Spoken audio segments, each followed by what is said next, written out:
Parturition and lactation. तो सबसे पहले हम इस वर्ड का मतलब जानते हैं कि पार्चुरेशन का मतलब होता क्या है। ये एक प्रोसेस होता है जिसमें जो फुली डेवलप फीटस होता है वो मदर की बॉडी से बर्थ कैनाल के थ्रू निकल जाता है। मतलब डिलीवरिंग होना, फीटस का, बच्चे का डिलीवर होना, उसी को हम पार्चुरेशन कहते हैं। ये एक कॉम्प्लेक्स न्यूरो एंडोक्राइन फिनोमेना है। ठीक है, न्यूरो एंडोक्राइन फिनोमेना है ये कॉम्प्लेक्स। अब जो ह्यूमन प्रेगनेंसी का एवरेज ड्यूरेशन होता है वो 9 मंथ का होता है और इसी को हम गेस्टेशन पीरियड भी कहते हैं, मतलब कहते हैं इसको गेस्टेशन पीरियड। ठीक है, अब बात करते हैं हम फीटल इजेक्शन रिफ्लेक्स की। तो जो सिग्नल्स होते हैं वो फुली डेवलप्ड फीटस से और प्लेसेंटा से न्यूरॉन्स के थ्रू, हम इसे न्यूरो एंडोक्राइन इसलिए तो कहते हैं बिकॉज यहाँ पे न्यूरो और एंडोक्राइन इन दोनों का वर्क हो रहा है एक साथ। ठीक है, तो जो सिग्नल्स होते हैं वो फुली डेवलप्ड फीटस और प्लेसेंटा से दिए जाते हैं मदर के हाइपोथैलेमस को, जिससे वो रिलीज़ करता है ऑक्सीटोसिन। ठीक है, सिग्नल्स आते हैं तभी वो रिलीज़ करेगा इस हार्मोन को जो कि है ऑक्सीटोसिन। कहाँ से करेगा? पोस्टीरियर पिट्यूटरी ग्लैंड से। ठीक है, जिसके वजह से काफ़ी कॉन्ट्रैक्शन होगी और इसी कॉन्ट्रैक्शन के थ्रू ही डिलीवरी होगी बेबी की। ठीक है, तो ऑक्सीटोसिन का काम ही यही है कि काफ़ी सारी कॉन्ट्रैक्शन करता है जिसके वजह से यूट्रस में करता है, जिसके वजह से चाइल्ड बर्थ हो पाता है। रिलैक्सिन ओवरी से रिलीज़ होता है जिसका काम है रिलैक्स करना प्यूबिक सिम्फाइसिस को। अब बात करते हैं मेमरी ग्लैंड की, बट उससे पहले यहाँ पे एक लाइन लिखी है कि चाइल्ड जब निकल जाता है उसके बाद जो प्लेसेंटा होता है उसके कुछ पीसेस होते हैं, उसको भी हम थ्रोन आउट कर देते हैं। ठीक है, डॉक्टर के थ्रू।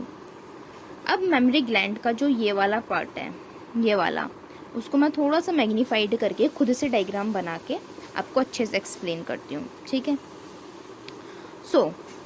सबसे पहले आपका आता है मेमरी लोब।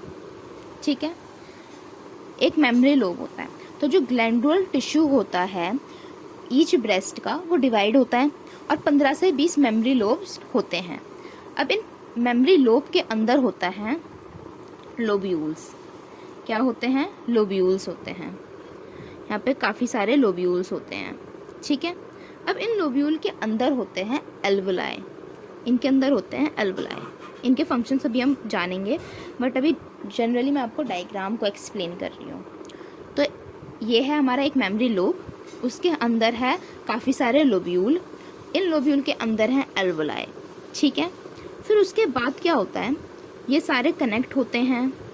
ठीक है, और ये कनेक्ट होके एक ट्यूब टाइप की बनाते हैं जिसे आप कहते हैं मेमरी ट्यूब्यूल्स। ठीक है, मेमरी ट्यूब्यूल्स होते हैं इधर वाला पार्ट, ये मेमरी ट्यूब्यूल्स का पार्ट होता है। ठीक है, फिर ये जो इधर वाला पार्ट होगा वो होगा आपका मेमरी डक्ट। ठीक, ये सारे ट्यूब्स मिले मेमरी डक्ट बनाए। फिर उसके बाद एक वाइडर रीजन होता है। ठीक है, जिसको हम कहते हैं मेमरी एम्फुला। ठीक है, ये थोड़ा सा वाइडर होता है।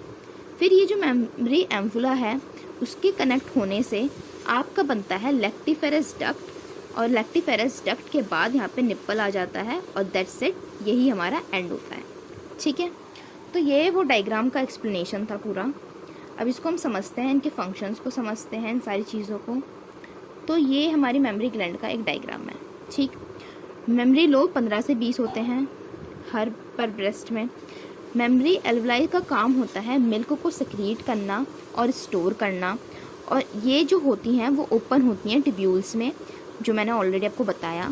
फिर ये जॉइन होती हैं और बनाती हैं mammary duct. Mammary duct join होती हैं एम्फुला, फिर एम्फुला कनेक्ट होती हैं, फिर लैक्टिफेरस डक्ट, और इस लैक्टिफेरस डक्ट का काम होता है, मतलब यहीं से जो मिल्क होता है वो सक्ड आउट होता है।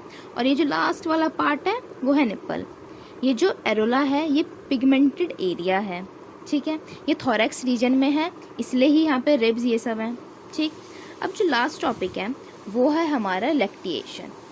तो इसका मतलब क्या होता है?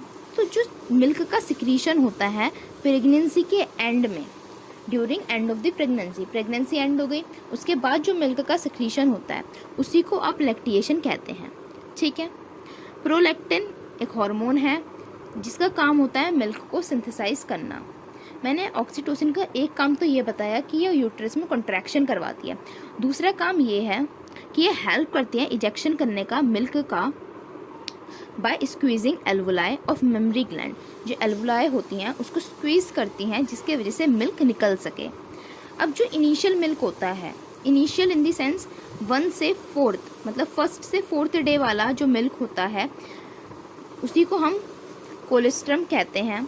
इसके अंदर IgA एंटीबॉडीज़ होती हैं जो कि इम्यूनिटी के लिए किसी न्यूबॉर्न बेबी के लिए काफ़ी ज़्यादा इम्पॉर्टेंट है। मतलब ये जो मिल्क है उसमें काफ़ी सारे एंटीबॉडीज़ प्रेजेंट होते हैं, तो ये काफ़ी अच्छा है इम्यूनिटी प्रोवाइड करने के लिए। इसका जो कलर होता है वो येलो कलर का होता है।